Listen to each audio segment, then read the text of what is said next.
Hello बेटा।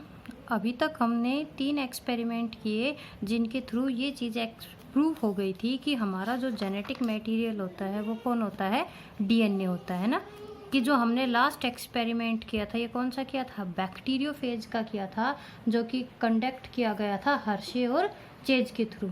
Hershey और chase ने क्या किया बेटा, ये कंफर्म कर दिया था कि हाँ, हमारा जेनेटिक मटेरियल जो लिविंग ऑर्गेनिजम्स हैं उनके अंदर जेनेटिक मटेरियल कौन होता है, डीएनए होता है।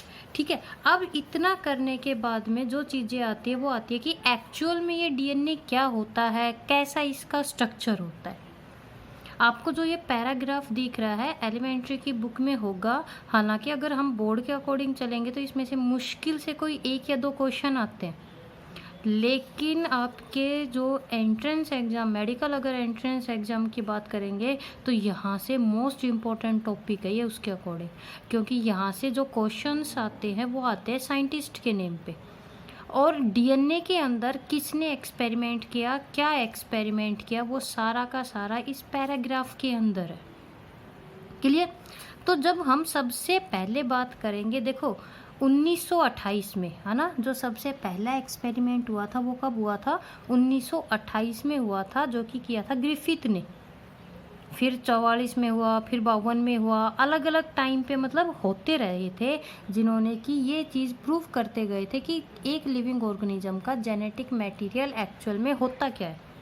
अब आते हैं हम हमारे डीएनए कि जब ये चीज़ प्रूव हो गई है कि हाँ, डीएनए ही है हमारा जेनेटिक मटेरियल, तो एक्चुअल में ये क्या होता है बेटा। एक साइंटिस्ट इम्पोर्टेंट है इसका नाम, जिनका नाम था फ्रेडरिक मिशर।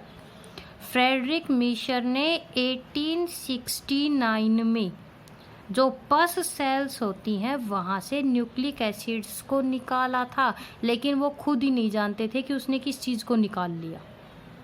ठीक है, और उनको जो फ्रेडरिक मिशर ने न्यूक्लिक एसिड्स को एक्सट्रैक्ट आउट किया था उन्हीं को नाम मिला था न्यूक्लिन।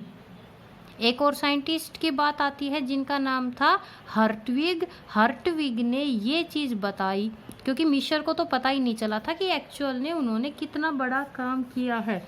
हर्टविग ने क्या बताया बेटा कि ये न्यूक्लिन ही होती है जो कि हेरिडिटेरी कैरेक्टर्स को लेके जाती है। क्लियर।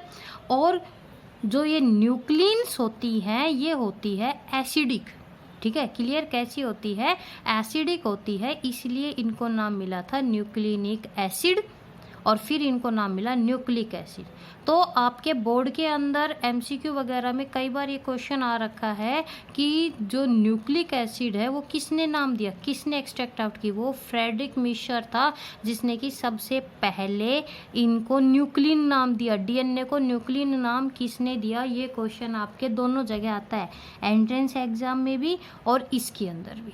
ठीक है, 2 साइंटिस्ट में से सबसे एक का याद हो गया। चलो, एक और साइंटिस्ट आए जिनका नाम था फिशर। फिशर ने ये बताया कि भाई जो हमारा डीएनए होता है उसके अंदर प्यूरिन और पिरामिडिन होती है।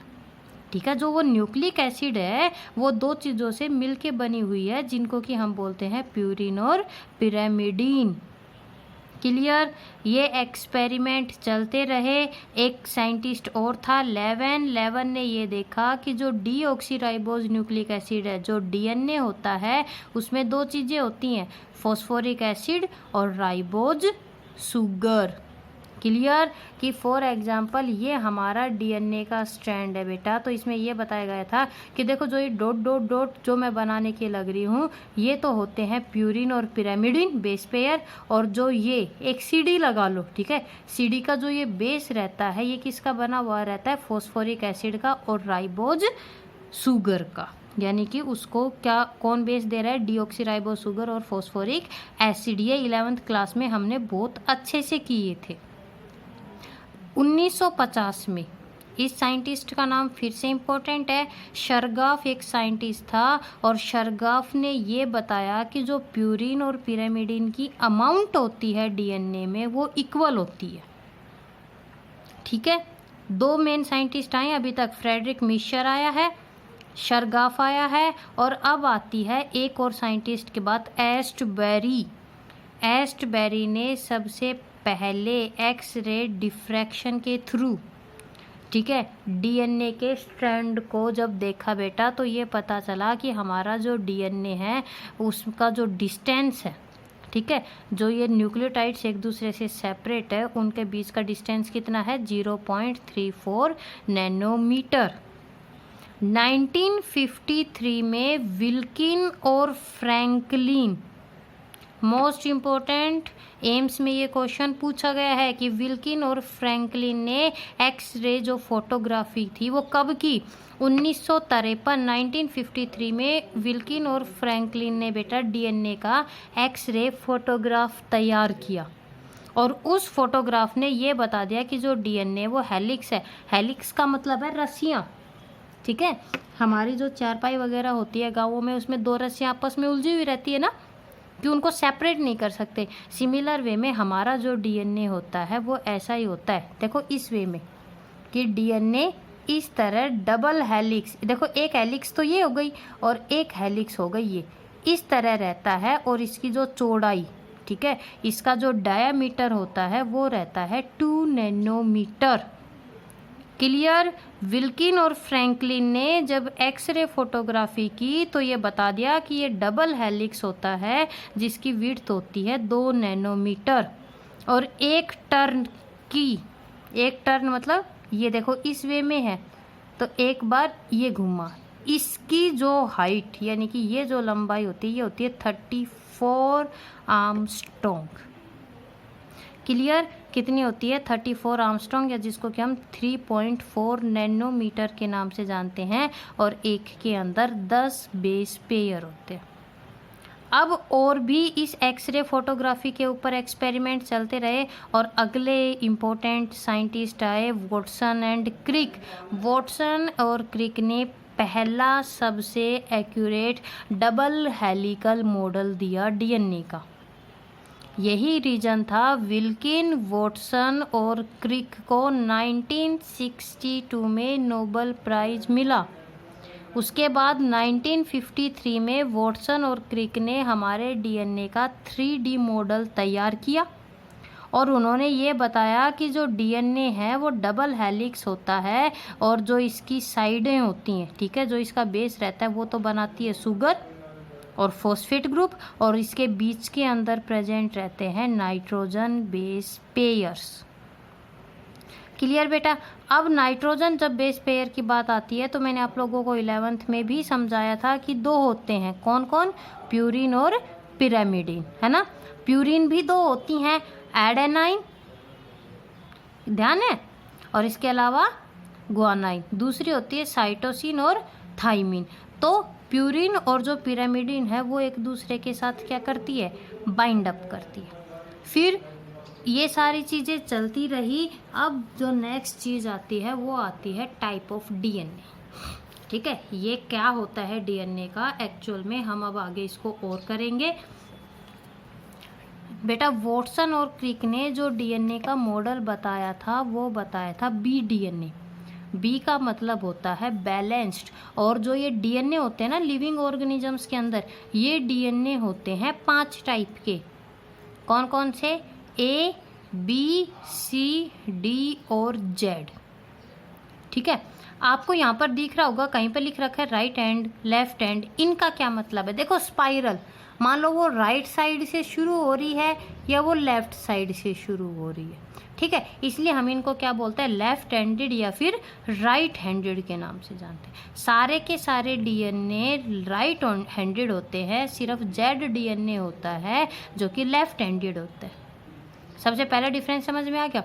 अब बेस पेयर कैसे याद करोगे कि देखो सबसे ज़्यादा होंगे एक में, फिर धीरे धीरे करके वो कम होते। देखो जो जेड वाला है उसके अंदर है 12 बेस पेयर, ए में है 11, बी में है 10, सी में 9 बेस पेयर होते हैं और जो डी होता है उसके अंदर होते हैं 8 बेस पेयर, ठीक है। अब जो डिस्टेंस होता है वो भी रहता है, जैसे जेड वाले में रहता है 3.8 आर्मस्ट्रॉन्ग, इधर 3.4, यानी कि 2 बेस पेयर के बीच का डिस्टेंस बताने के लग रहा है ये, ठीक है। इसमें डायामीटर की हेलिक्स आ जाती है कि ये 20 आर्मस्ट्रॉन्ग होता है या ये 18 आर्मस्ट्रॉन्ग वगैरह होते हैं, ठीक है बेटा। चलो अब हम चलते हैं आगे कि जो ये डीएनए होता है लिविंग ऑर्गेनिजम्स के अंदर, ये दो टाइप का होता है, जिसको कि हम नाम देते हैं सर्कुलर और लीनियर डीएनए।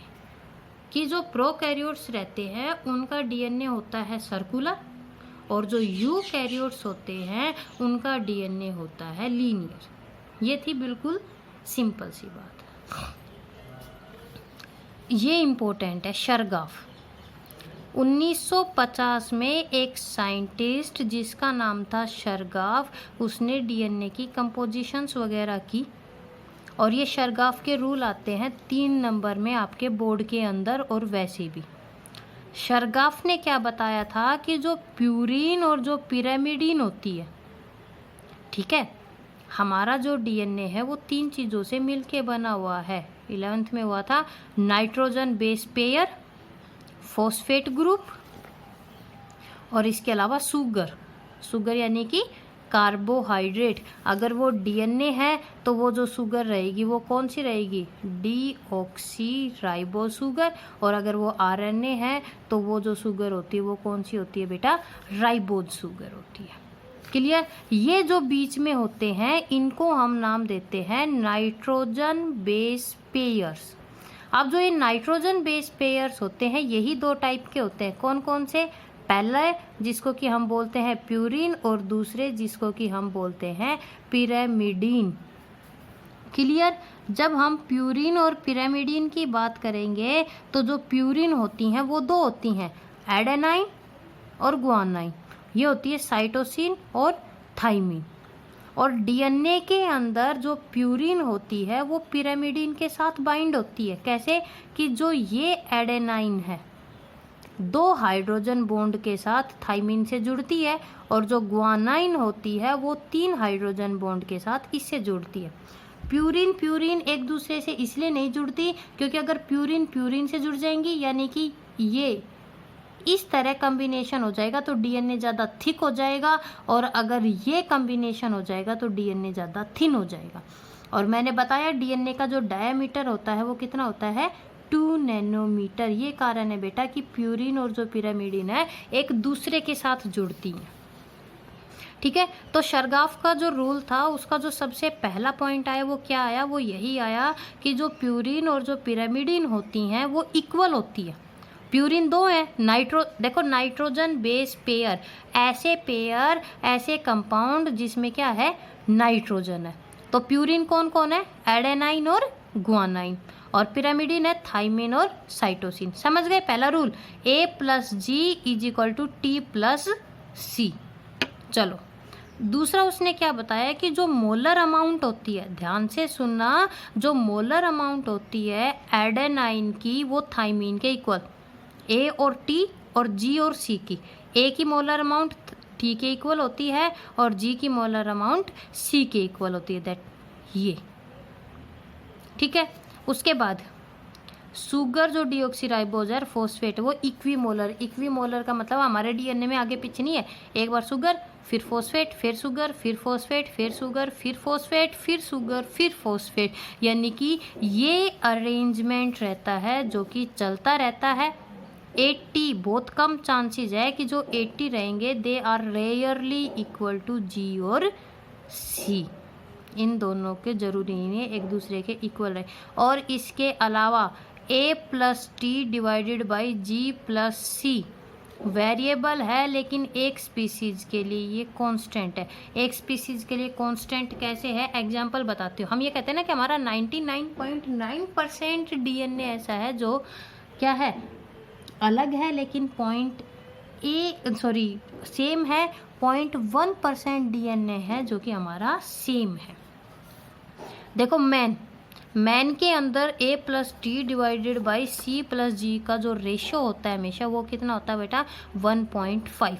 हर एक ह्यूमन के अंदर यही रेशियो मिलेगा। काफ के अंदर रहता है 1.35, व्हीट ग्रेन्स के अंदर होता है 1.25, पी के अंदर होता है 1.62, यूग्लिना के अंदर होता है 0.88। ठीक है। तो अब हम बात करेंगे कि एक्चुअल में ये जो डीएनए होता है ये कैसा है।